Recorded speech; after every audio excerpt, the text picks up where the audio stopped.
नमस्कार। कर तो रहे थे हम अपनी गाड़ी को लॉकडाउन में हर थोड़े दिन में चालू। मामा।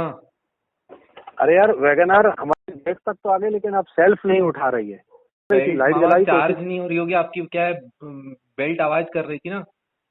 हाँ हाँ। तो वो अभी लाइट जला के आए थे क्या? हाँ लाइट जला के आए। हाँ, तो वो बैटरी डाउन हो गई होगी, वो चार्ज नहीं कर रही होगी बैटरी। तो फिर क्या करें, बाहर ही खड़ी कर दें? हाँ, बाहर ही खड़ी कर दो। इंजन जब घूमता है तो नीचे क्रैंक की पुली से ये बेल्ट इस ऑल्टरनेटर को घुमाती है और होता है इससे हमारी बैटरी चार्ज।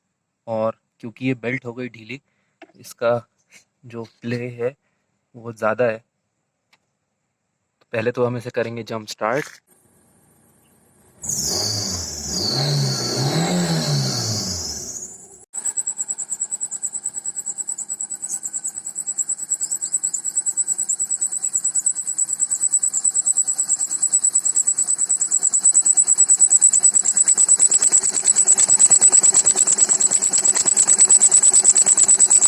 इमेजिन कीजिए कि यह है हमारा इंजन। नीचे होती है क्रैंकशाफ्ट, ऊपर होती है कैमशाफ्ट।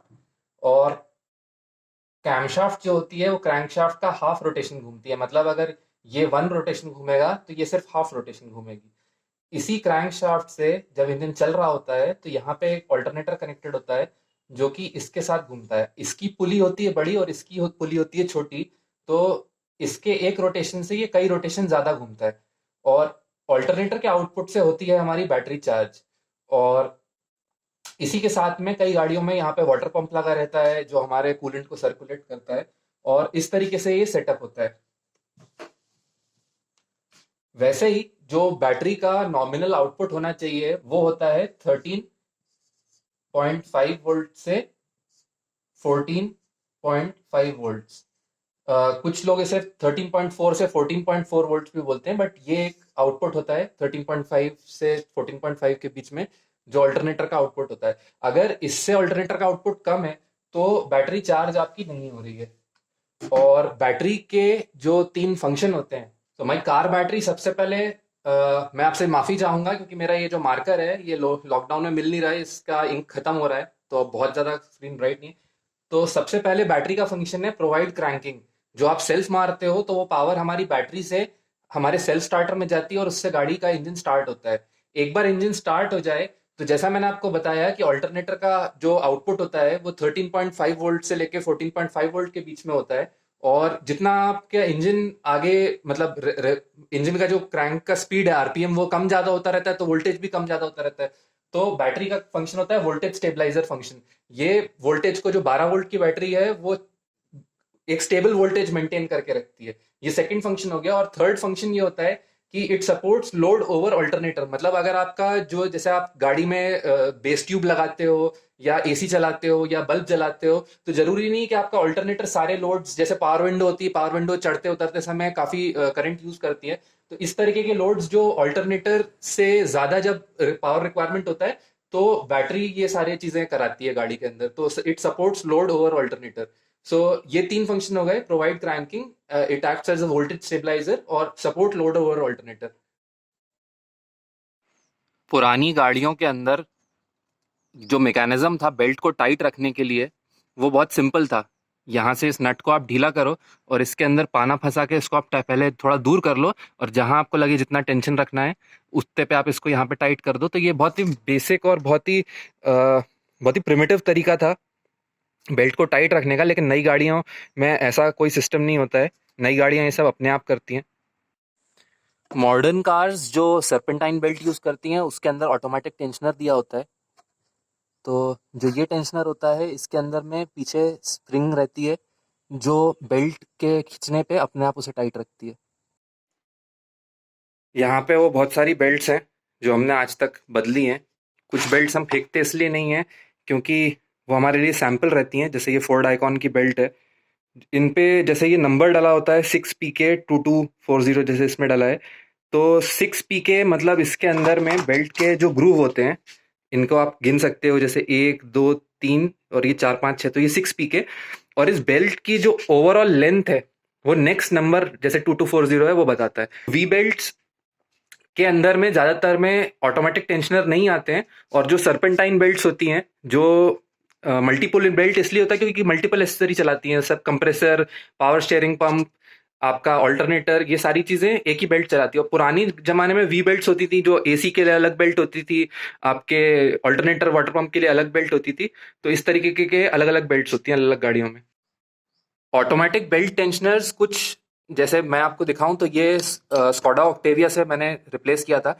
तो जैसा आप देख सकते हो इसमें आपको एक ये पीछे शॉकअप टाइप का ये लगा रहता है, तो ये इस पुली को हमेशा इस तरीके से धका के रखता है आगे। तो आपका जब बेल्ट मान लो ढीला होगा तो ये अपने आप इसको लोड पे ले लेगा, तो आपको कभी बेल्ट टाइट करने की जरूरत नहीं है। अब बेल्ट होती है रबर पार्ट, जाहिर सी बात है कि रबर की होगी एक लाइफ। अब आप ज्यादा चलाओगे तो ऐसे टूट जाएगी, और टूटने से पहले जो है इसको ये आवाज करेगी। तो जब आपकी बेल्ट आवाज कर रही हो आप उसी टाइम इसे बदल लो। अभी हमारा इंजन है बंद और हमारी बैटरी है 12.36 वोल्ट पे। अब हम करेंगे इंजन को चालू।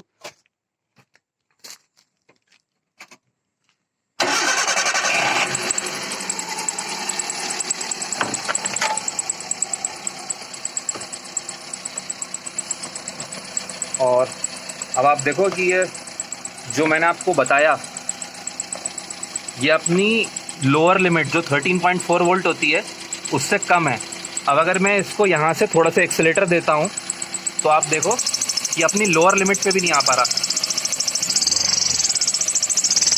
इसे होना चाहिए 13.4 से 14.4 वोल्ट के बीच में, और ये अपनी लोअर लिमिट से कम है क्योंकि बेल्ट जो है वो घूम रही है पर टाइट नहीं है। अगर आपके पास कोई ऑटोमेटिक टेंशनर वाली गाड़ी नहीं है और आप पुरानी मारुति, हुंडई या इस टाइप की कोई गाड़ी चलाते हो, या बहुत सारे महिंद्रा वहिंद्रा सभी में इस टाइप की चीज़ आती थी पहले, तो भाई करना कुछ नहीं होता है। यहाँ पे ये जो ब्रैकेट है यहाँ पे, इसके अंदर में यहाँ से लेकर के यहाँ तक की जगह दी है इतना लंबा। तो इसके अंदर ये ऑल्टरनेटर का ये वाला नट ढीला करके बेल्ट जितनी आपको टाइट करनी है, क्योंकि बेल्ट है रबर प्रोडक्ट, खींचती है अपनी एज के साथ साथ, एक टाइम के बाद टूटती है।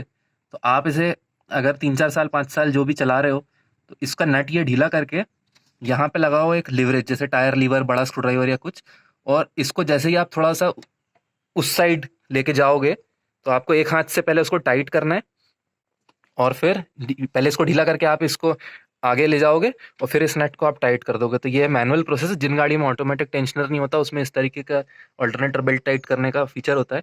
तो हम ये करेंगे चालू, मतलब इसे करेंगे हम टाइट, और फिर मैं आपको दिखाऊंगा कि ये अपने कितना वोल्टेज निकाल रहा है।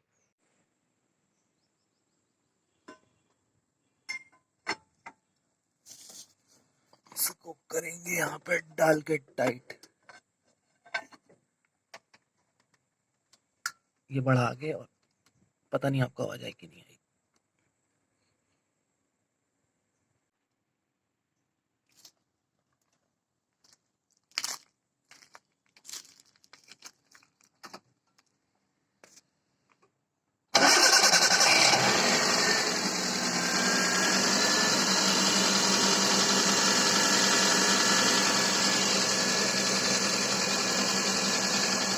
और ये हमारा